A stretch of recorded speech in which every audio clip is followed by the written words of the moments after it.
You're listening to the Cycling Podcast in association with Rafa, celebrating the sport and producing the finest cycling clothing since 2004. Where are we, Lionel? We're in Berlin. Daniel, where are we? We're in the Schwarze Pumpe, the Black Pump. Which is a bar, jolly nice bar. Are we in East Berlin or West Berlin now? We're in the East. You're behind the Iron Curtain, Lionel. I like it here. It's good. There's a really nice sort of retro feel, isn't there? It's like the days when the Soviets and the East German cycling teams used to dominate the peace race and the Olympic Games and all that. It's very cold. Is it always like this, Daniel? Has been for the last week, Richard. Yeah, we've got a long, hard winter ahead of us, I think. could get as low as minus 20. Wow. Oh, wow. Well, we're here. I'm Richard Moore, Lionel Birnie. Hello. And Daniel Friebe. Hello. We're just over visiting Daniel. Maybe we'll come here every week and do the podcast. Well, with the exchange rate the way it is, that will be a fast-track visit to oblivion for us, I think. Friends rate going up next year, I think, perhaps. Anyway,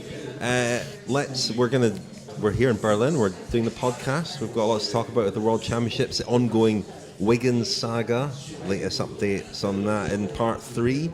But let's start with the news roundup, please, Lionel. Okay, well, let's rattle through some of the racing that's been going on. Before the World Championships got underway, there was Paris Tours, and that was won by Fernando Gaviria of Etixx-QuickStep. He took a flyer in the final 500 metres, and to me, anyway, it was reminiscent of Andre Schmill's win in the 1999 Milan-San Remo. Anyone remember that? I do, Lionel, but that was much further from the finish. It was much further from the finish. About a kilometre from the finish. Oh, well, it wasn't reminiscent of Andre Schmill's win in the 99 Milan-San Remo, but he really caught the rest of the sprinters by surprise, pulled off a bit of a coup, and surely has to be considered one of the sort of B-list favourites for the World Championship road race on Sunday. A few days before that, Sam Bennett of Ireland won the Paris-Bourges Semi-Classic, so he adds his name to the growing list of potential medalists for the road race in Qatar on Sunday. The Worlds are underway as quite a contrast to the chilly temperatures here in Berlin. It's been very, very hot and dusty, which perhaps shouldn't surprise people, seeing as it's being held in the desert. We'll talk about the racing in more detail in the podcast. I won't go through everything because we'll have nothing left to talk about from the time trials, will we? But in brief, Etixx-QuickStep won the men's team time trial, beating BMC Racing, who had won the title for each of the last 2 years. The women's team time trial was won by Boels-Dolmans, featuring Lizzie Deignan, Evelyn Stevens and Ellen Van Dijk, and that ended Canyon SRAM's dominance. They've won every edition up to now. America's Amber Neben won the individual time trial at the age of 41, a feat almost as impressive as her compatriot Kirsten Armstrong winning the Olympic time trial at the age of 43, as she did earlier in the summer. Neben beat Dutch rider Ellen Van Dijk by just 6 seconds. Katrien Garfoot of Australia was third, and we have to mention Annemiek van Vleuten, who was the rider who looked set to win the Olympic road race in Rio before that horrible crash on a descent. She finished 5th in the time trial, which is quite a comeback in only a few weeks. It's probably only a couple of months, isn't it, since the Olympics. Tony Martins won the men's time trial for the 4th time in his career, equalling the record held by Fabian Cancellara. He crushed last year's winner Vasil Kirienka of Belarus. Jonathan Castroviejo was the bronze medalist. The other standout performance was by Ireland's Ryan Mullen, who was in the hot seat for quite a lot of the day and eventually finished 5th. So the road races are coming up over the weekend. Away from the racing, Katusha have confirmed that the shampoo manufacturer Alpecin, formerly of Giant Alpecin, will be a co-sponsor of their team next year. So that will be Katusha Alpecin, and they'll be Swiss rather than Russian. And that means Giant Alpecin will be Sunweb Giant. We'll do an update on all of those team changes once the racing season has ended. William Fotheringham of The Guardian has today reported that La Course, which is the women's race held in Paris on the final day of the Tour de France, may expand to a multi-day event next year. And this afternoon, we've had confirmation that Yorkshire will host the 2019 World Road Race Championships. So that guarantees at least one rainbow over the Dales in late September in 2019. Nice, Lionel. Nice. Well, He has been working on that last line, that payoff line, for about an hour. But anyway, an hour at least, yeah, tapping away there on his computer. It's all very, it's always carefully scripted, isn't it? Your news roundup. It's just not just off the cuff. Well, it might surprise you, but it's quite hard to remember all of that stuff, But anyway. Well, you mentioned the time trial, the men's time trial this afternoon. Never seen Daniel so animated as while we were watching Tony Martin win his 4th time trial in very impressive fashion. Daniel, you were getting quite into that, weren't you? Yeah, I felt the World Championship time trial this year really had the setting that event deserves. Very atmospheric, an atmosphere becoming of the spectacle itself. No fans, no trees, no vegetation, no nothing of any real interest. Well, hang on a minute. It's not as if the public of Berlin have taken to the streets this afternoon to celebrate Tony Martin's victory. I was expecting dancing in the streets, expecting Trabants out on the street, German tricolours waving, everybody honking their horns. He's German, of course, Tony Martin. Of course, yeah, very apt. But it's not been a great advert for cycling or the World Championships over in Doha. We weren't really expecting anything different, were we? I mean, I went to bed on Saturday night, woke up on Sunday and put the cycling on and thought I'd missed the whole winter and was watching the Tour of Qatar. It's got very much the same feeling as that, hasn't it? Incidentally, do you know the story about Tony Martin's family escaping to the West just shortly before the war came down in 1989? It was just 3 or 4 weeks, I think, or a few weeks before the wall actually came down. They attempted and accomplished a heroic escape through Hungary. There was a rickety fence on the Hungarian border, which a lot of Germans actually, East Germans, poured through. And I think then they came back into West Germany via Greece or something fairly improbable sounding. And then just as they arrived in West Germany, the wall came down. So they could just stroll back, collect their possessions, and then move back again. Pretty much. Excellent. Well, yeah, I mean, fair. Tony Martin probably rescued fair play to them. But no, he's rescued what has otherwise been a fairly disappointing season by his standards. I think some people might have even considered him a bit of a fading force. Well, I was going to say, didn't we give him the fading force treatment at some point? Probably. He's not that old, is he, Tony Martin? 31. And he proved today. I mean, that was a really convincing victory, 45 seconds over Kirienka, and he seemed pretty happy. I mean, he's not had a great season, and I think people were starting to write him off a little bit. Yeah, he hasn't had a great season. He looked to be deteriorating as a time trialist. I think he won a time trial in the Algarve early in the season, but otherwise been fairly below par in certainly the big prestigious time trials that he's taken part in. Heard murmurings about him not possibly being that satisfied with his equipment at times, and I think looking forward to next year when he's going to have different equipment at Katusha. But really the highlights of his season came very early on in the classics, and we wondered whether he was trying to reinvent himself. Yeah, I mean, and I wonder whether his career will go in that vein over the next 2 or 3 years. I mean, Katusha have obviously got a pretty strong team in the classics with Christoph. Martin was impressive. He didn't get a lot of responsibility in the classics. Obviously, a very strong team, Etixx-QuickStep. But yeah, he looked to be back to his best today. I presume that gear choices were extremely important on such a flat course, and we saw a few riders who looked as though they might have got it wrong. Rowan Dennis perhaps being one of them. He does ride very big gears, but his gear today looked to be a bit too big. But Tony Martin does tend to go well on courses of that ilk, doesn't he? The kind of course where we've seen him in the past use gears as big as 58.12, 58.11. Just super strong. I mean, Ryan Mullen, you mentioned earlier, the Irish rider, rides for Cannondale. He will be very happy. He was in the hot seat for a long time and ended up 5th. Really outstanding performance by him. We were watching him just before we started recording there. He's got a tremendous position on the bike. It's very low and very smooth, very straight back, and looks really good. That's a real sort of breakout performance by him. Yeah, it certainly was. And, a little bit unlucky in the end not to be on the podium perhaps, but the people who beat him are all established time trialists, and when you compare the result from the Olympic Games earlier this year and the result today, a lot of the same names are up there. Obviously not Fabian Cancellara, who won the Olympic time trial but isn't racing here, or Chris Froome, who's not racing here, although you wouldn't expect Chris Froome to do anything on a course that flat, really, would you? I wouldn't have thought. But the other riders up there, Castroviejo, Bodnar, Rowan Dennis, they were all in the top 6 in the Olympics as well. So you can't really argue that the best time trialist were well up there, and that, Tony Martin, certainly one of the best time trialists of this generation. That's his 4th title, and he has won on a variety. 7 world titles if you include team time trials. Of course, yeah. Because Tony Martin and Nicky Terpstra, who were part of the Etixx-QuickStep team that won the team time trial on Sunday, were also part of the Omega Pharma team time trial winning teams that won in 2012 and 2013. So, yeah, a lot of medals there for Martin. I suppose the big disappointment in the men's time trial was Tom Dumoulin, who finished only 11th. Perhaps would have expected a better challenge for a medal, no?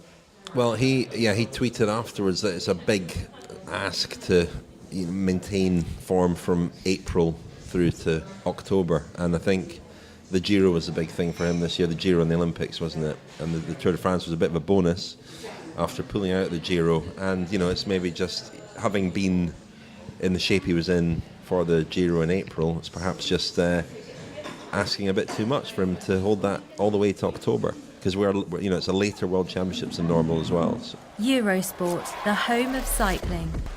Thank you very much to Eurosport for sponsoring the cycling podcast. You can, of course, watch the World Championships on Eurosport, the home of cycling.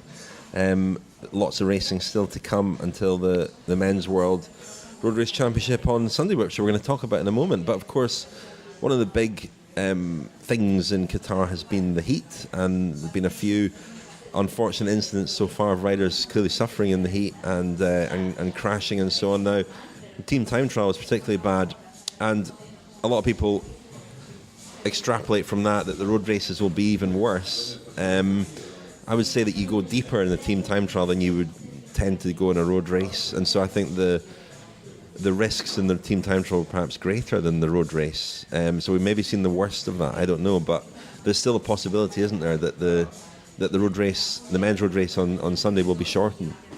Well, I think the factor is being out in that heat for 6 hours, and Daniel, looking at the amount of water that the riders are going to get through. You had a stat from what the Italians are expecting their riders will drink in a 6-hour road race, and it's 20 bottles each. Yeah, I mean, that's a lot. Logistically that makes it quite difficult, doesn't it? Most of the time they'll be getting the bottles from the pit on the circuit, but on the first 100-odd K out in the desert, they'll be relying on service from the team cars following, won't they?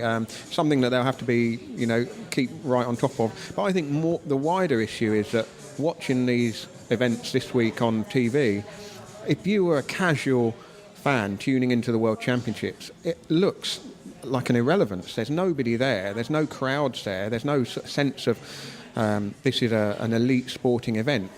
I mean, everyone mocked the Rio Olympics and how so many of the venues were empty, very few spectators at some of the sports. But this is not a great advert for cycling, is it? It's embarrassing. I mean, it's you have to wonder what's the long-term goal of it, and you people at the UCI have justified it as soon as the decision was announced to take the World Championships to Qatar.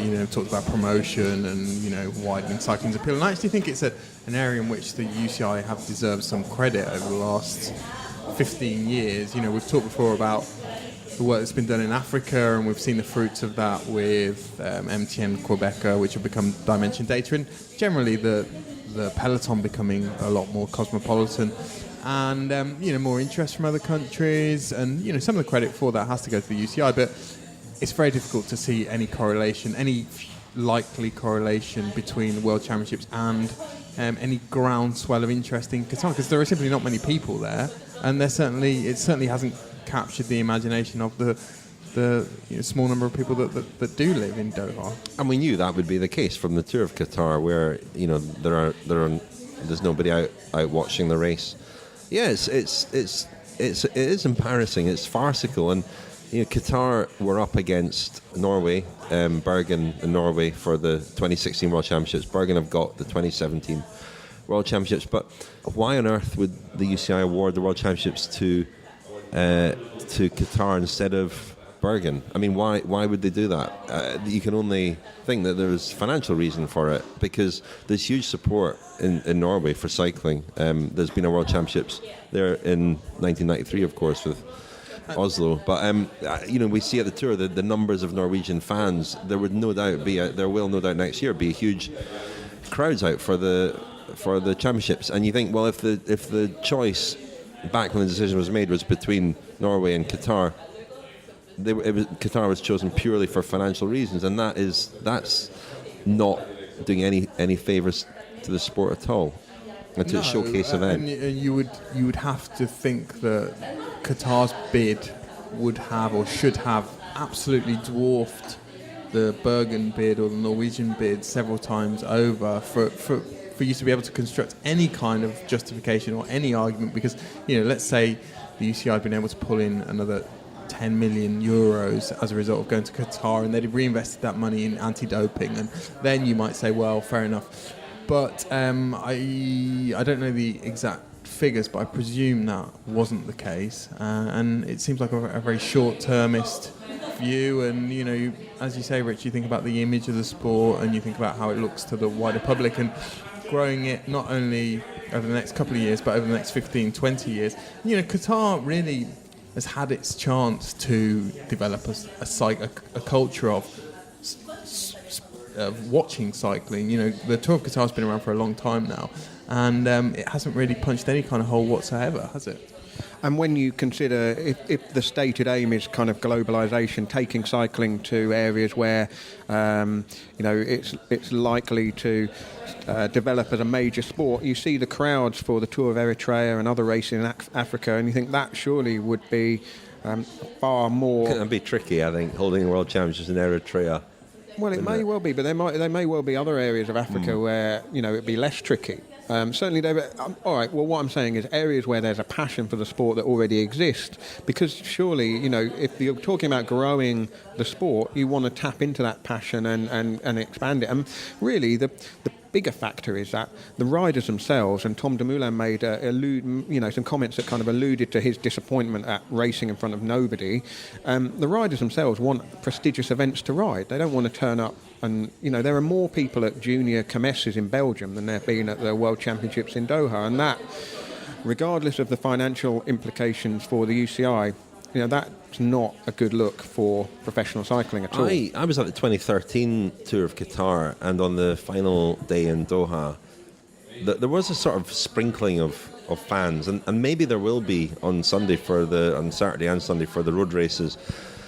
I met a young guy who'd driven there from Saudi Arabia, and he was a big fan of the sport and had a scrapbook with all his heroes in it, and really followed the sport very closely, and that was great. But there needs to be several hundred times more of that kid. There were only a very few people there, and you can see even just with one or two that there's potential, but it's not. It's had a chance. It's been in. The Tour of Qatar has been going for a decade or so now. They get really good riders, all the top teams every year, and it hasn't really generated a great deal of interest. No, and you also wonder about other revenue streams as well. And does this perhaps show a lack of imagination or a lack of ability on the part of the UCI to create other revenue streams? You think of a circuit where there might be 100,000 people, and the kind of merchandising you could sell, and in one of the cycling heartlands, the UCI, are they not losing out on things like that?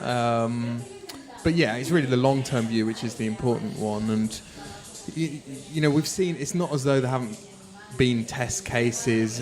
Marc Madiot had this big rant on French television on Sunday night about the World Tour next year and how it's going to be impossible for World Tour teams to honour every World Tour commitment they have and their domestic races. So Madiot was saying, well, it's going to be impossible for us to enter a complete team into these important French races that have been around for 100 years.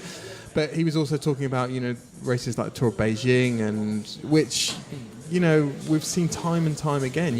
You export cycling, parachute it into a country with no cycling culture, and for it to have any kind of chance to flower, you need 15, 20, 30 years, and realistically that's not going to happen.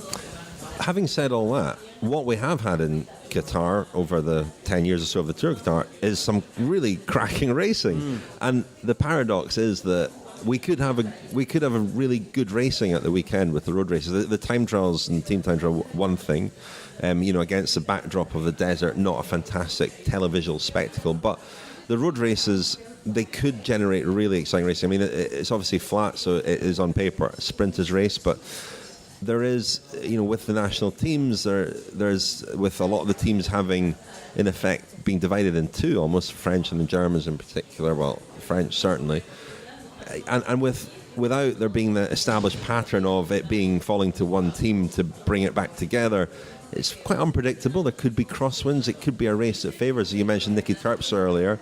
Guys like that who can excel in races where they can escape. We saw Gaviria as well pull something out of the bag at the weekend, something very unusual, attacking the way that he did, and not without leaving it to the sprint.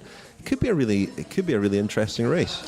It could be, and the thing that will make it is the fact that there are rainbow jerseys on offer, and this is the one chance to get one this year, as it is every year. And regardless, of the terrain, regardless of whether anyone's watching, it's still the World Championship road race, and that will save it. And there will be stories, and there will be talking points from the weekend.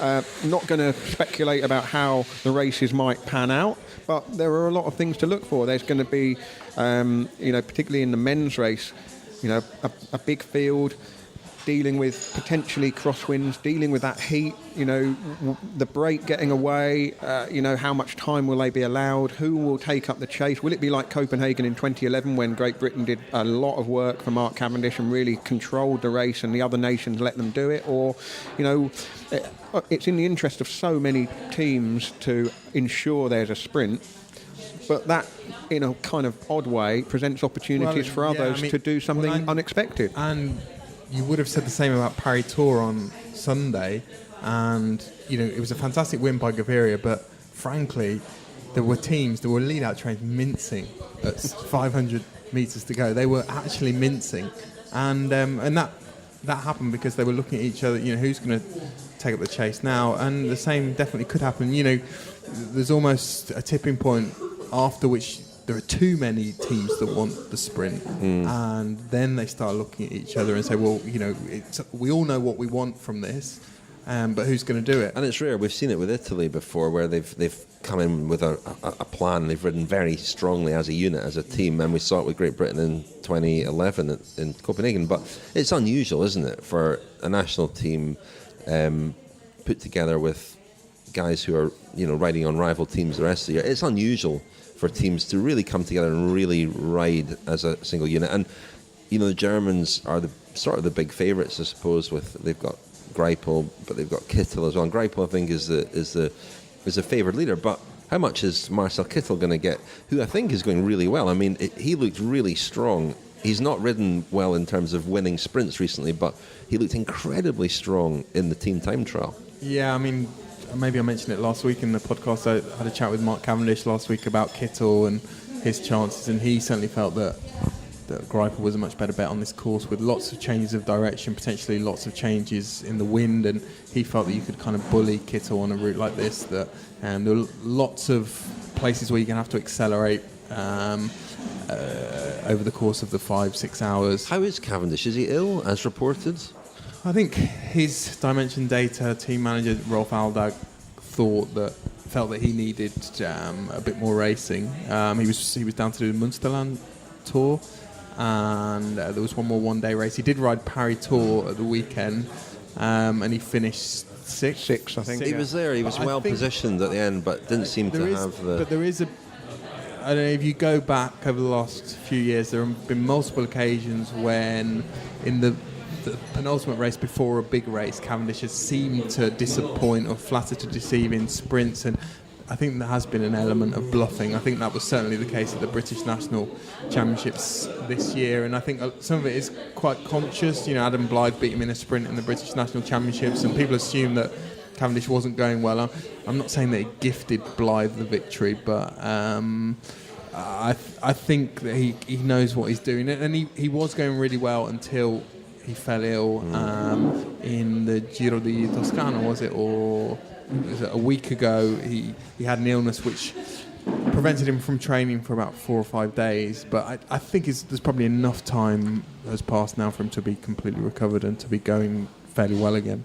Far better for him to be under the radar a little bit. I mean, nobody's going to let Fernando Gaviria do the same thing 2 weeks running, are they? They'll be keeping an eye on him in the final kilometres. But the fascinating thing about this race, with the course being so flat, getting to the circuits, there's nothing to say it won't fit the pattern of a World Championship road race, and at 60, 70 kilometres to go, there won't be a really powerful, dangerous move containing some sort of, some of those big hitters that you mentioned, Nicky Terpstra. Possibility, yeah. And who then marks that kind of move? Who then, suddenly you get 8 riders up the road with a lot of horsepower. Nobody wants to chase if they've got a guy up there. So does the gap go up? It's going to be really fascinating to watch how the riders tackle the course, and that's why I wonder whether a team like Great Britain will be looking to defer and make sure that they don't get lumbered doing all of that work like they did in Copenhagen, when they really were so on top of their game that day. I imagine the most teams will have a sort of a plan B as well. Teams with sprinters. John Degenkolb as well is another presence in the German team, is a bit of a dark horse. Is he somebody who can maybe sneak away in a break like that? Yeah, and that Arnaud was certainly Démare as well. Arnaud Démare. French, yeah. Well, we haven't spoken about the French. Well, Buhani has said that it would be folly to split the team. It looks as though the team is split straight down the middle, and Buhani has got his guys there, and Démare has got his guys, and of course there's history between the two because they didn't get on particularly well when they were both at La Française des Jeux, and then Buhani left, and it seemed to be a bit of a cold war between them. But Buhani said, no, if we ride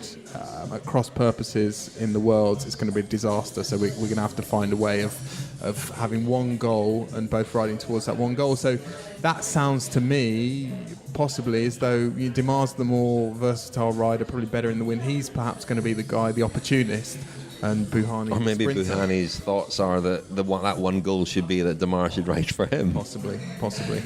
My favourite bit of speculation, Lionel, that I'm going to let you in on, comes from friend of the podcast, Filippo Pozzato, who in the Gazzetta dello Sport yesterday, or 2 days ago, and this is something that it's completely passed me by over 15 years of covering the World Championships, that there is the teams start in a grid at kilometre 0, so they're all lined up and they all have their position before the race, and Italy are 15th on the grid. And Pozzato was worried. He's a reserve for the Italian team at the moment. So he's shopping in Doha on Sunday. Yeah, he was concerned that a team like Belgium, or a team who are very strong in the wind or in crosswinds, they might attack from the gun, thereby absolutely obliterating a team like Italy, who are 15th on the grid, or making it impossible for them to get back on. So if that's the case, we're going to have a cracking race from kilometre 0. Well, you know me, I hate predictions, but I will make a prediction about Pozzato. I think he's going to get a very lovely watch, some jeans with kind of faded bits and zips on, training shoes, white several training pairs, shoes, lots of very white training shoes, perhaps a jacket. Okay, a couple of other dark horses. Elio Viviani is perhaps a good shout for the Italians if he can get up from 15th on the grid. If he's got time and over 260 kilometres to get himself to the front. How many pit stops does he plan? The Italians plan. We do have pits in there. You see, this is a bit of a theme, isn't it? I mean, if there are crosswinds, if there is a win, and we don't know, obviously, and it would be speculation to look to. I imagine that there will be. But the Dutch and the Belgians are the guys you look to. I mean, the Dutch have got Dylan Groenewegen, who's obviously in pretty good form, but young and might not last a distance. Who's the best sprinter in the Belgian team? Tom Boonen. Do you reckon? Wow. Tom Boonen. At the end of a long race. He's not going to win a bunch sprint, though, is he, if it comes down to a bunch sprint? So the Belgians are perhaps the team who we should look to really rip things up a bit and go in there with a plan that doesn't involve the race coming down to a bunch sprint. I think let's just hope it's not a farce. Let's hope that the conditions are, reasonable, fair. It's not blisteringly hot. We don't want to see riders, suffering to the extent that they're, on the verge of fainting in the final, 50 kilometres, having been out there all day. Let's hope that the temperatures are, moderate enough, and that we see a full race over the 260 odd kilometres and not a truncated one, because that would be a real shame, and that would make it probably a disastrous World Championship. Who's going to win? Who's going to win? We haven't mentioned Peter Sagan at all, the defending champion. Oh, well, I placed my bets. Who's going to win, Lionel? I backed Gaviria before he won Paris Tour for the World Championships, and I'm a little bit concerned. I think he's shown too much by pulling off that move. But, he's still got a chance if it comes to a flat-out sprint. So I'll stick my neck out and say Fernando Gaviria. I'll go left field and I'll say John Degenkolb. I know, I just thought... He's won a race recently. Yeah, no, I think he's getting better and better and better. It might still be too long for him, given the season he's had, but, as a sort of... German. Yeah, as a sort of, number 2 in the German team and having perhaps a little bit of freedom, maybe. They're all East Germans in the German team. All the big 3 are all East Germans. Has there ever been a good West German cyclist? Rolf Goltz. Rolf Goltz. Daniel, pick? I'm going to go Cavendish, as I think is the favourite to win. I think Buhani, because it would be ironic, poetic, thumbed nose at everyone and everything after the season that he's had, and it would really set the cat amongst the pigeons. So I think that would be an interesting storyline if Buhani were to win. And the women's race, I spoke to Hannah Barnes last week, of course, and quite a similar scenario there, that she is one of the riders who could get away in a little move, while the team will be working mainly for defending champion Lizzie Deignan, as she's known now. She might have a chance. I'd like to mention Eileen Rowe, Scottish rider, very good sprinter, who her first ever World Championships, big moment for her, and it'd be nice to see her do well. I will go Chloe Hosking. Daniel? Weald? Kirsten Weald. Georgia Bronzini is the other one that Hannah Barnes mentioned. Well, my pick, lads, I think, is Jolien D'Hoore, the Belgian rider. Whoever you are, wherever you ride, whatever the reason, Rapha exists to improve your ride with the finest kit, inspiring stories, and vibrant clubhouses and communities all over the world. So, listen, the real reason for coming over to Berlin was we were bringing you a special package, weren't we, Daniel? Ho, ho, ho. Oh, well, special packages are in the news, aren't they, Lionel? They are. Would you like to give us a little update on the latest on the Bradley Wiggins? Well, it started as a Bradley Wiggins TUE story, but it's morphed into something else. Well, it has morphed, and it's become. It's become a story that is running and running. So this all started with the revelation from the Fancy Bears group of hackers that Bradley Wiggins had been granted a therapeutic use exemption to use triamcinolone to treat his asthma before the 2011 Tour, the 2012 Tour and the 2013 Giro. But in the last week, the story's moved on a lot, largely because of a report by Matt Lawton of the Daily Mail, which alleged that Simon Cope took a medical package to Dr. Richard Freeman of Team Sky on the final day of the 2011 Dauphiné, which Wiggins won. Lawton's report also alleged that Wiggins had a consultation with Dr. Freeman in the back of the Team Sky bus after the final stage of that Dauphiné, which finished at La Toussuire in the Alps. Now, at the time, Simon Cope was a British cycling employee. He was manager of the British women's team in 2011, and now he's the boss of the Wiggins team. When Matt Lawton put these allegations to Dave Brailsford, the boss of Team Sky, Brailsford initially said that Cope had been travelling to Geneva to visit Emma Pooley. Pooley swiftly denied this, and in fact she was racing in Spain on that day, so that sort of alibi kind of unravelled pretty swiftly. Brailsford also said that there was no way Wiggins could have had a consultation with Dr. Freeman in the Team Sky bus at La Toussuire, because the bus had left before Wiggins had finished his obligations on the podium with the dope control and so on after the stage. British Cycling have said to the Daily Mail that the package contained a medical substance, but they also said that that was not triamcinolone. Now, the reason that's important is because the TUE was not applied for until later that month. We're talking about June 2011 here. So if the package contained triamcinolone, that might suggest that Team Sky had already made up their minds about how all of this might play out before Wiggins had seen a specialist or actually got permission to use the drug. Cycling News have quoted Simon Cope saying that he didn't know what was in the package that he took to Geneva and then on to the Dauphiné. He's also said that it wasn't meant for Wiggins, it was just for Dr. Freeman. He said it was a jiffy bag that could have contained band-aids or nasal strips or pedals. And so we are currently in a situation where there's a lot of focus on what was in this package and no one is able or willing to say what it was. Is it not also the case, Lionel, that Wiggins, had he been administered triamcinolone on the final day of Dauphiné, even though the race had finished, that would have not been allowed? It's Cordstone is allowed out of competition, but even on the final day of a race, that would be considered in competition. Yeah, in competition is defined by 3 days before an event and up to midnight on at the end of the event. So, yeah, I mean, this is real speculation here, and there's no suggestion that Bradley Wiggins was given triamcinolone on that final day of the Dauphiné. But had he been, that would have been against the rules. And so we're left in this situation where we're really none the wiser about what has gone on. But there is an awful lot of focus and questioning about this. We've had today the BBC's head of sports news or sports editor Dan Rowan has been at Manchester Velodrome and has tried to ask Dr. Richard Freeman some questions, which we gather he has not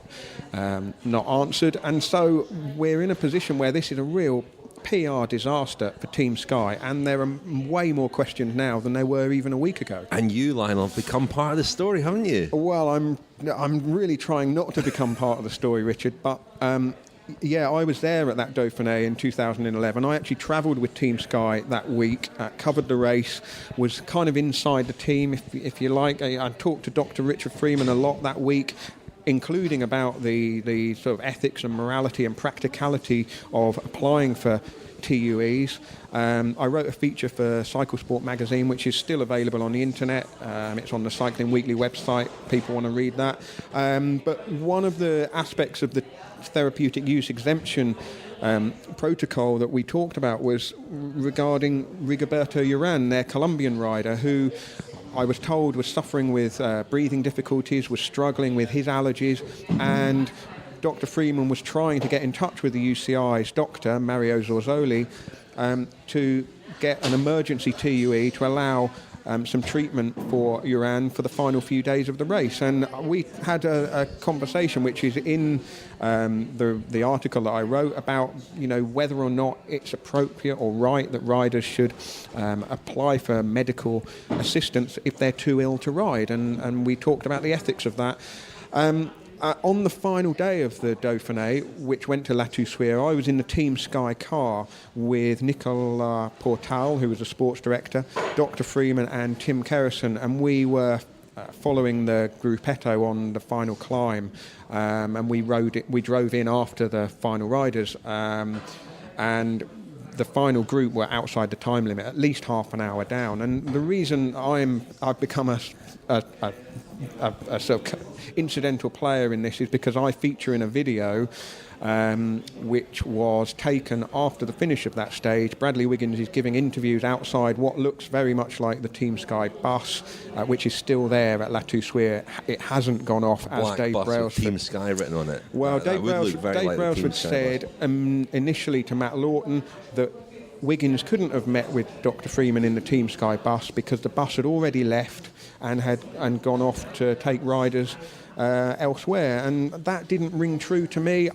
If I was in court, I couldn't swear what time the bus left or when, but certainly I arrived at La Toussuire a good 30 minutes after the Wiggins group, and I remember waiting there to speak to Bradley Wiggins to get his reaction to winning the Dauphiné. So as far as I'm concerned, that footage of Wiggins and I'm in the edge of the frame and the Team Sky bus is there.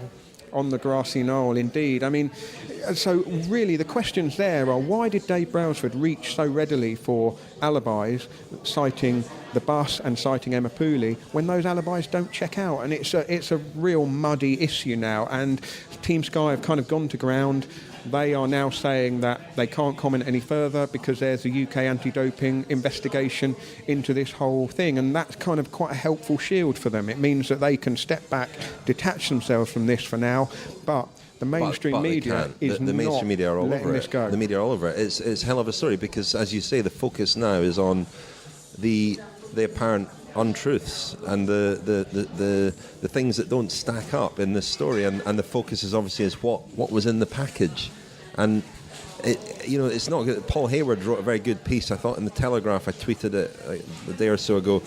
You can't sort of emerge and offer some facts but not all of the facts. And I think, as we said in our initial podcast about this a couple of weeks ago, the way to have addressed this was to come out immediately or as soon as possible after the Fancy Bears hack for Bradley Wiggins to release his medical records.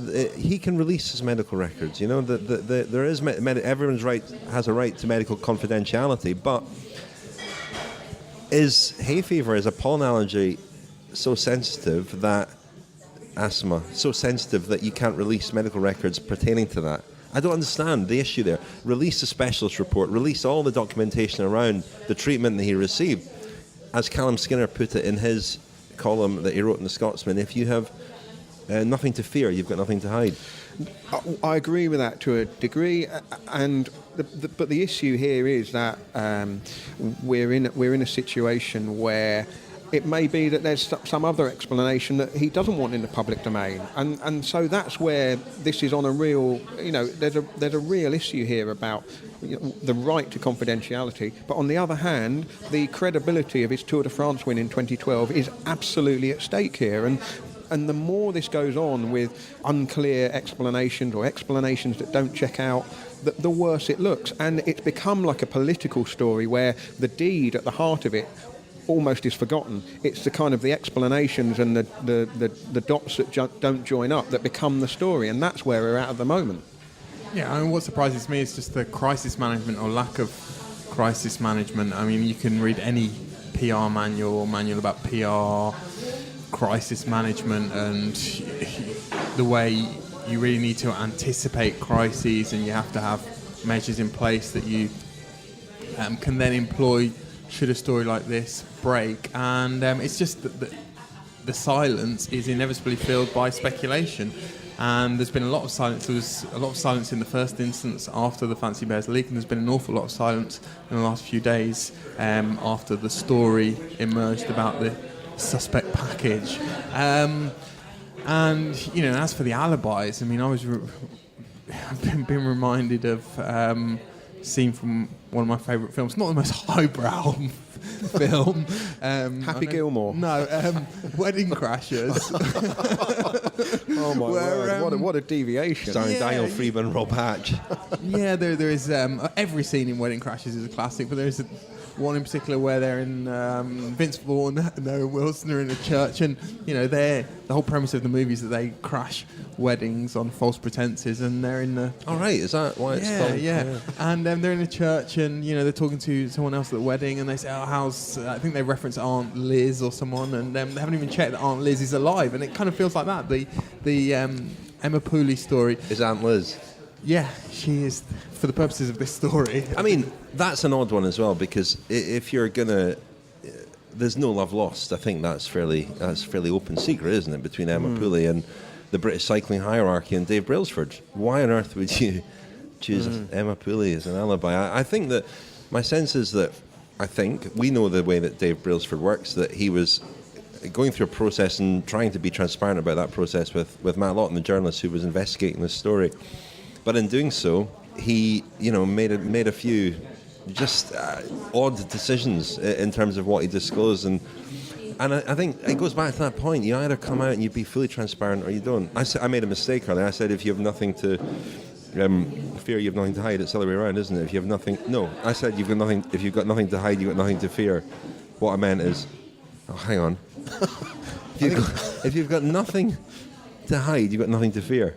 I think the thing that's worsened it is Simon Cope, who, he's not a big player either in British cycling or in Team Sky. He was a British cycling employee. He was paid by British Cycling at the time. He's made this trip out to Geneva, we gather, visit the Dauphiné, and then back on the same day, taking this package, which he says is a jiffy bag.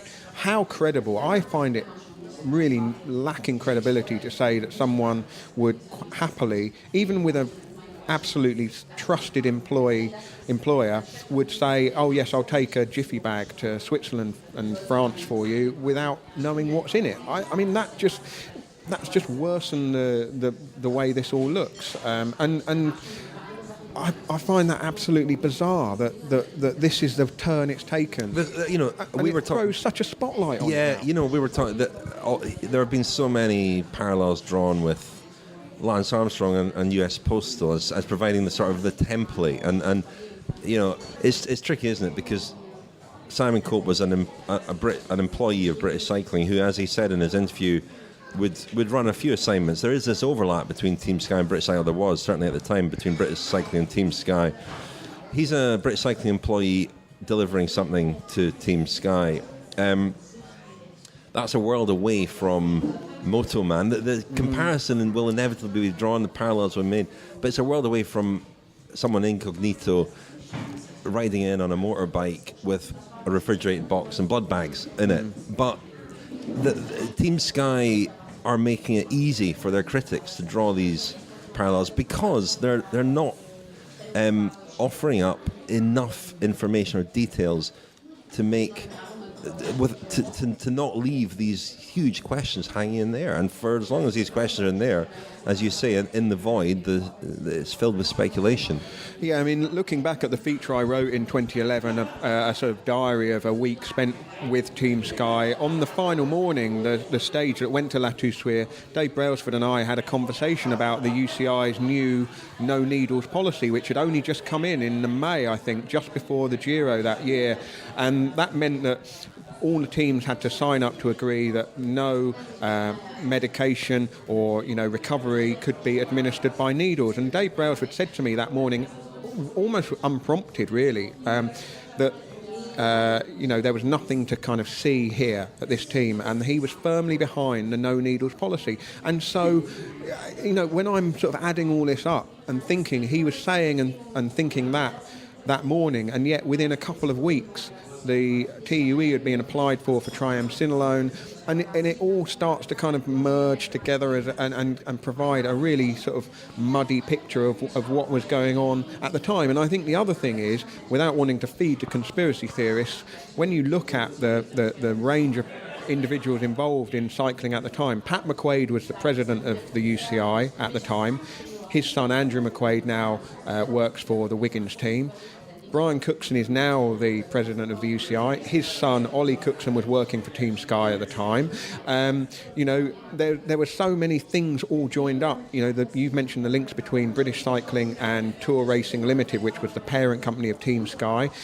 Lionel Birnie was there on the spot. Brian Cookson was on the board of Tour Racing Limited at the start. And there are all these dotted lines joining these people together. And on the one hand, that's because professional cycling is a very small world. Anglo-Saxon professional cycling is an even smaller world. But on the other hand, there just doesn't seem to have been any kind of safeguarding when it comes to how this all would look when a story like this breaks. And it looks bad. And the question now is, was it bad, or was it just a series of unfortunate incidents that all add together to make it look as bad as it does? Exactly, Lionel. I mean, I talked last time when we mentioned and when we discussed the TUE, the initial story, the kind of lack of rigour that seemed to have been applied by Team Sky when, a team that's famous for its attention to detail and prides itself on its attention to detail. And, as you said, the lack of foresight, how would this look, how might this wash if someone did, let's say someone had found out in July 2011 that Wiggins had the TUE for Kennicort, a substance that's been abused for years and years. Think about the context of that time, 2011. You mentioned the no needles ban in 2011. Other stories, doping-related stories that had broken in 2011. In the February of that year, Ricardo Rico almost died because of a botched blood transfusion. There was the Floyd Landis. Floyd Landis had just given a big interview to Paul Kimmage in which he laid out in forensic detail Lance Armstrong's doping. So Matt White had been sacked by Garmin for sending Trent Lowe, a Garmin rider, to a Spanish doctor. So it was incredibly prominent on the agenda in that period, much more so than it is now. So there was no excuse for any sloppiness. For a team that was newly launched, had claimed itself, or purported to be, transparent, and so they should have shown the same rigour to any issue that might be construed as being linked to doping or medication, as they were in every other aspect of their activity. But Daniel, don't you think that they would have regarded, the TUE system, wasn't particularly on our radar at the time. It is now, but that that's a sort of separate issue to all these incidents you talk about. When you talk about Ricardo Rico storing bags of blood in his fridge and the completely separate, but is there not a need in that context? Would they not have perceived and been sensitive to the need to be wide to the yeah, wide? but it's tricky, isn't it? Because the whole thing about TUEs is this issue of medical confidentiality. And I know, Lionel, when you talk to a team doctor about TUEs, how much is it fair to ask? Can you ask what the substance is? No, you can't really, because the doctor is bound by confidentiality, patient-doctor confidentiality. I mean, can I just read a little bit of an email that we got? Because we carried on getting feedback, and we got an email from a doctor, Dr. Kevin McCarthy, who disagreed with some of what we said about TUEs. He said, I feel when a professional cyclist is racing, he's at work, I feel the area of occupational health is important. Cyclists have a right to health care. I disagree that if a person gets sick during a race, they should be denied standard medical care. I don't see how any other job in the world would allow the employer to deny the employee antibiotics, painkillers as standard medication. Your point on Grand Tours as being a test of stamina and health robustness is well made, but going by this logic, do you think the professional cyclists should be denied vaccinations as this would give them a benefit of immunity during a race? It is a grey area, and there's lots of complications about it. There's a very good discussion about this in David Epstein's book, The Sports Gene, about in American sports, for example, baseball pitchers having laser eye surgery. It's any kind of surgical procedure as in inverted commas doping. It's such a grey area, and I think sport's still just getting to grips with this and how we manage the medicalisation of it. I think those are all, they're really important and very interesting debates to be had. The problem is we're getting drawn into this, speculation about a package, a jiffy bag being transported across international borders and nobody knows what was in it. And, the fact that British Cycling have said that it contained a medical substance but have also said it wasn't triamcinolone, we have to take them at their word there. We're in a real old mess here, and this is a mess really of Team Sky's making by failing to deal with this initially. And I've always think that the flaw in Team Sky's PR policy has always been to say the sort of expedient thing at the time, give an answer to something and then bat away the next question, and then when the next question comes, give an answer to that and bat that away. And in this case, it just hasn't worked for them because there are too many holes in the story. I mean, it's like it's like a string vest the way this all holds together, isn't it? On that note, hung on very, very little. In substance, there is almost nothing. There's a TUE which was applied for through the regular channels and was granted through the regular channels. They haven't, contrary to what people have said, we don't know that they've broken any rules. It seems as though they might not have broken any rules. There have been various theories that came out initially that you can't have a TUE for preventative medicine, and pretty much all asthma medication is preventative. So if that was the case, there wouldn't be any asthma medication on the TUE list. So there's nothing really at the moment to really taint Bradley Wiggins' Tour de France victory. But Team Sky are almost forcing us to doubt and ask questions. They're making it easy. Well, and also the scale of the coverage has pushed it to the forefront, hasn't it? I mean, this, as David Walsh said on Twitter, this is not going away. Somebody needs to front up and provide some proper answers that do hold water. Absolutely. I've got an image in my head of sort of Lionel and Ramsey Nesbitt in his string vest. I think we're going to go out now, and you're going to drink as much Weiss beer as the Italian team are going to drink Bidons on Sunday. Well, I'm looking forward to a Berliner Currywurst. Now, I've come here for the beer and the sausages. I mean, and to bring Daniel his package, of course.